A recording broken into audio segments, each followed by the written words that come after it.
How can an ordinary can of Coke reveal a real murder?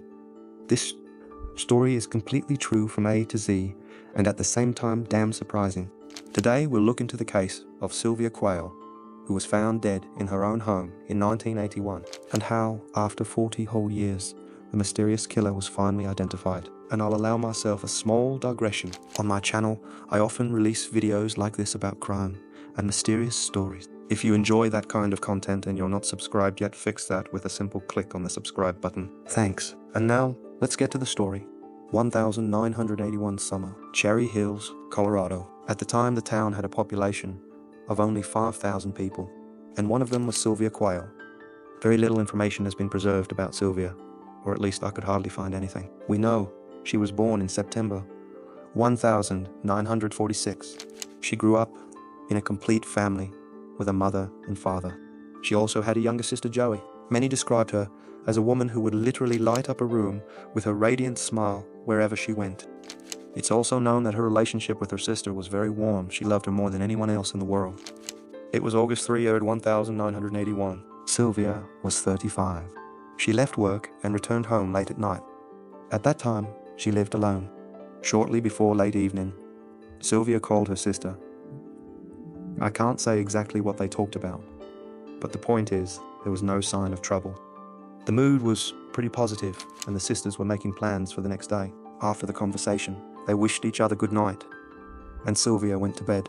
The next morning, Sylvia's father, as usual, came by to pick her up. They had a long-standing tradition of grabbing coffee at the cafeteria. When he entered the house, his life turned upside down. He found her lifeless body on the living room floor and immediately called the police. Authorities later concluded that sometime during the night of August 4, she had been attacked and strangled.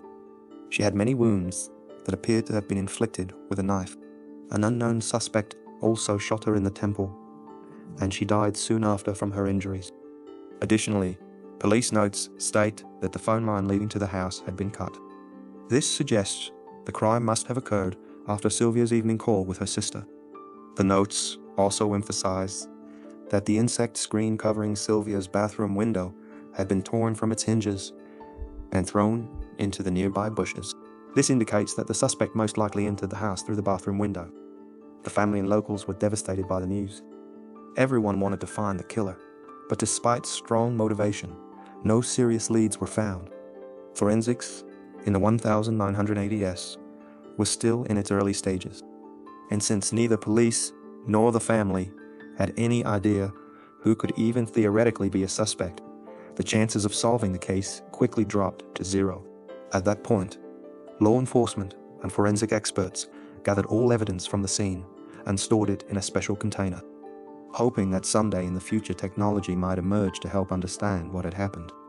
And so, Sylvia Quayle's case was put on hold for a very long time. 2 years later, investigators decided to return to the case and give it another shot.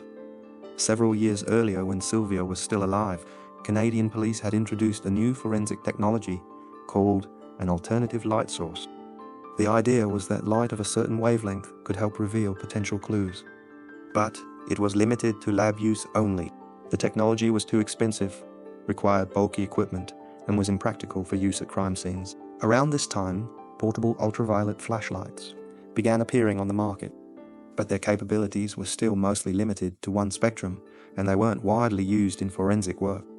Still, investigators decided to use the expensive tech, and they determined that a piece of carpet collected with the body contained a foreign porous material, a small piece of fabric. There were no further leads, and at that point, Sylvia's case was shelved once again. Only 12 years later, in 1995, when technology had become much more accessible, the carpet was sent to the Central Investigation Bureau for further analysis and to develop a DNA profile of the suspect. It took some time to develop the profile, but eventually the Bureau succeeded. Still, it didn't lead to finding the killer.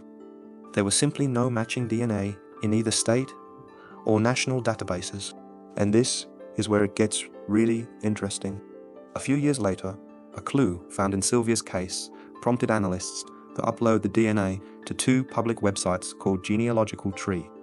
The idea anyone could send in a DNA kit, get their results back, and discover relatives they never knew about. This new method was called genetic genealogy, and investigators used the suspect's DNA in hopes of finding a match. And they got one. There was a match. The only problem was the DNA matched an entire genealogical tree involving over 3,000 people. But still, that's better than the entire country, right? Investigators immediately resumed work on the case, but with so many suspects spanning nearly all states, they had an enormous task ahead. So they had to narrow it down. Law enforcement studied everything related to these people: newspapers, public records, who they were connected to, where they lived, and in the end, this massive amount of work paid off. The suspect pool narrowed down to one person. His name was David Anderson. Turns out, David lived in the Colorado area in 1981 when the murder occurred. Too much of a coincidence to ignore. The only issue, he had since moved, which forced investigators to go to Nebraska. Luckily, that's basically a neighboring state. At the start of the year, detectives arrived in Nebraska near David Anderson's home. They had to be cautious. David was still technically innocent, and they didn't want to blow their cover too soon. They watched him for 2 days, camping out in a car. As they saw David throw out the trash, they got an idea. They retrieved the bag and its contents, 2 empty beer bottles and a can of vanilla Coke. The bottles yielded nothing but the Coke and provided David's genetic material. They sent it for analysis, and 11 days later, January 29, 2021, the results came in from the lab. The DNA found on the carpet at Sylvia's crime scene matched the DNA from the vanilla Coke can, and the analysis strongly confirmed that David had been inside Sylvia's house the day of the murder. David Anderson was arrested on February 10, 2021, at his home in Nebraska. He was brought back to Colorado and charged with several crimes, including murder. This means he will be found guilty and likely sentenced to life without parole, even though he's already over 60 years old. To keep the story focused, I didn't mention that back in the early 80s, police thought they had solved the case. A man named Otis Elwood confessed to killing Sylvia, but his friend Henry Lee also falsely confessed to multiple crimes. And eventually, both were cleared of all charges and released. And just like that, 40 years passed. I wonder how long it took David to feel safe. How many years until he stopped looking back and thinking about those events? It's fair to say this crime never triggered any guilt in him. Otherwise, he would have turned himself in many years ago. So, here's some advice. If you're hiding something important, think about how long that can last. Because if your lie doesn't get uncovered today, it might still surface someday. As practice has shown, even after 40 years. And if you like this story, go ahead and smash that like button.